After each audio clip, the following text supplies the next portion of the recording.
Please support this channel by clicking subscribe, then hitting the bell, and then hitting all to get future notifications. Good evening and welcome to another Suburban Somm tasting video. Today I am very excited because we are tasting a wine that is conceived by my favorite musical artist, Post Malone. It's called Maison No. 9, and as you can see, it is a rosé wine. And one thing to notice right away, I always like to look at bottles and make observations, and right away I look, and this bottle is exceptionally tall and skinny. So I've got another bottle for comparison. This is a typical bottle that's roughly just under a foot tall, and as you can see, there is almost 3 inches more of length on the neck of that thing. Also, while it's a totally clear bottle, rosés are going to be pinkish or orange. This is definitely a little more on the orange side, but I would call this very pale. That's just an indication that they didn't leave the skins and the other material in with the rest of the grapes very long, and that's why rosé wines aren't tannic at all. But they should be crisp and fruity. What else do we want to observe about this? It has the sword on there. Now, I did some digging. This sword and the name comes from Post Malone's favorite tarot card, the 9 of Swords, apparently. Make a note, I am going to have to come up with my own favorite tarot card. I'm going to start looking those up tomorrow. I don't know any other tarot cards except for that one, apparently. Death. Yeah, That's not a good one to have as a Okay, so there you go. Otherwise, there's not a ton of information on this bottle. It does say it's from France, Provence, which is where they mostly are. I had to do some digging to find out exactly what the blend was, which is 45% Grenache. There is, I believe it's 25%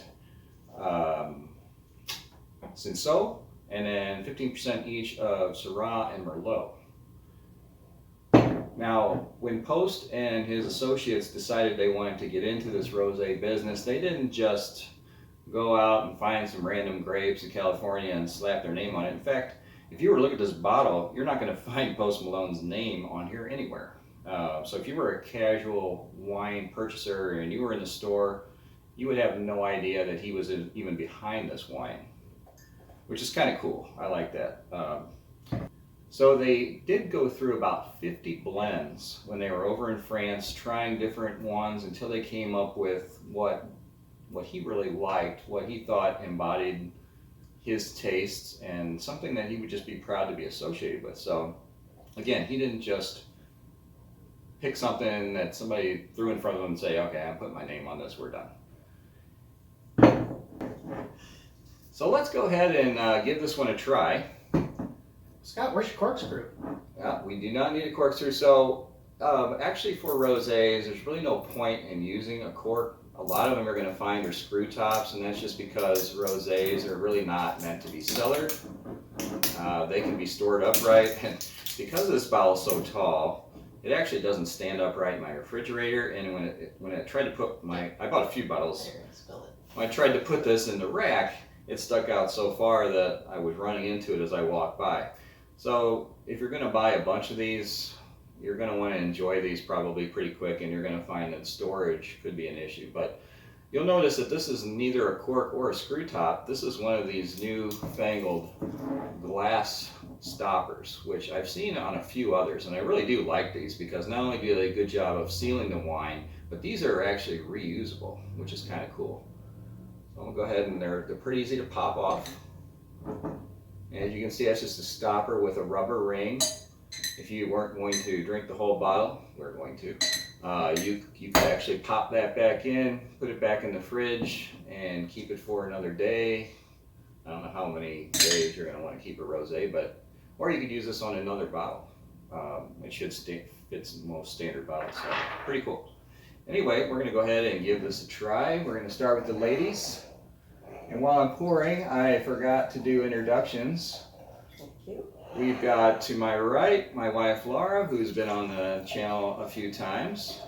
To my left, my friend John. He's also been on the channel and is one of the co-founders. New to this channel is my friend Deb. She is here because she is also a huge Post Malone fan. Enormous. These two, not so much, but they are huge rosé fans, so they're coming along for the ride. So as we pour this, guys, it looks just as pale as it does in the bottle. You're right, that's definitely on the orange scale tint. Very pretty color, though. Yeah, it's pale. I mean, as rosés go, that's definitely on the lighter side. And again, that's just an indication that they didn't use keep the grape skins in there very long. It's got a good nose. I smell floral in this one. Getting like tropical hints and floral, but like pineapple. Yep. Citrus. Strawberry. Could be some strawberry. Very typical for a rosé, but definitely a good, really good nose.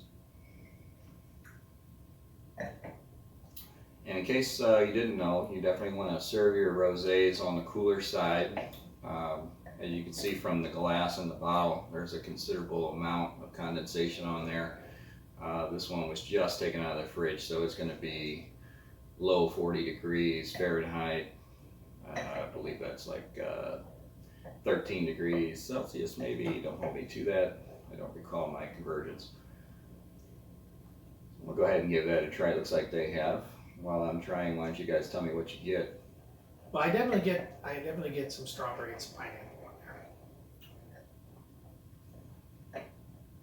Yeah, it's like citrusy, maybe. It's kind of very light and crisp. I like it. Well, one word that stands out to me is smooth. Now, I've had some rosés that have been a little bit on the biting side. The citrus or the acidity is maybe a little overpowering. You don't have other things like tannin and you don't have a lot of fruit coming through, but you do have that strong burning citrus and alcohol. I do not get that here. This is very smooth. Very approachable. Very You could easily unobtrusive. drink the whole bottle Yes, you could. by yourself. It's actually slightly creamy. That's the word I was looking Maybe a for, little Scott. bit at the end. Yeah, because I think you're right, because it doesn't have that citrus bite. At the end, A yeah. lot of rosés, the smoothness equates to creaminess. Yeah. I agree with you. That's a great description. Which to me makes it wonderful. It's a great summer drink. Yes. Rosés are for picnics. Maybe that's why you don't need a cork, because everybody forgets to bring the corkscrew into the picnic. So I'm probably gonna agree that there's some strawberry, there is some tangerine,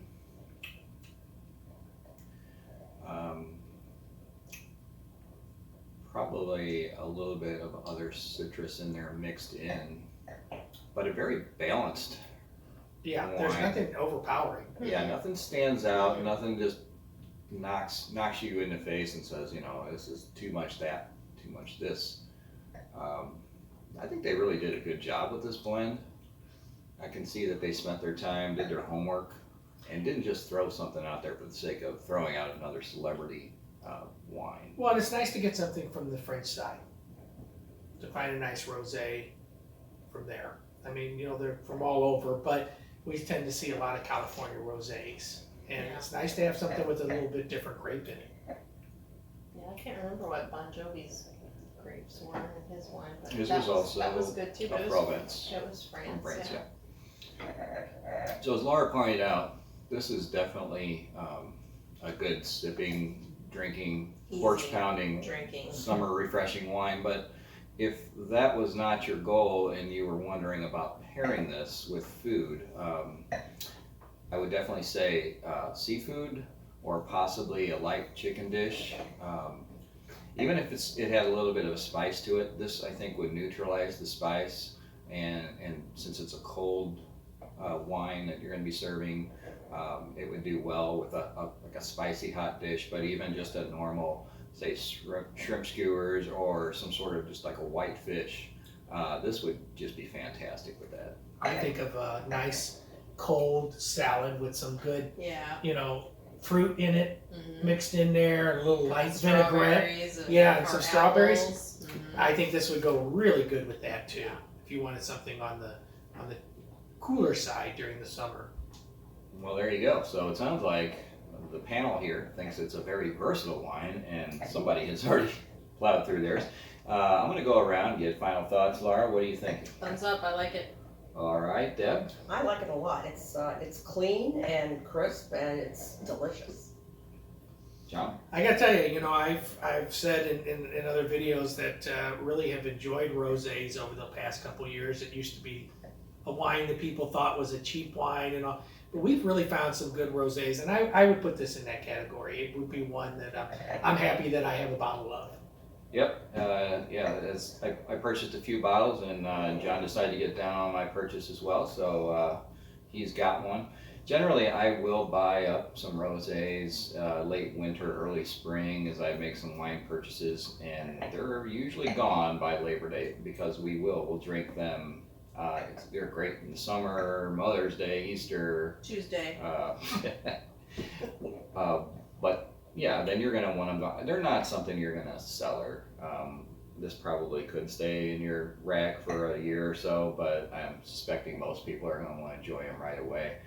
I'm probably going to try to pick up some more. I really did enjoy this wine, and I think that Post Malone's got something going here. I would just say to him, if he's watching, well done. Are we to believe that Austin actually sips the pink party wine himself? Do you think he does? I watched a few promotional videos, and it would appear that he does. So. Interesting. Cool. Interesting. It's out on his yacht having a little rosé. He's not just a Bud Light guy. Anyway, I am Scott, this is Laura, that's Deb, this is John over here, and this is what we're drinking today.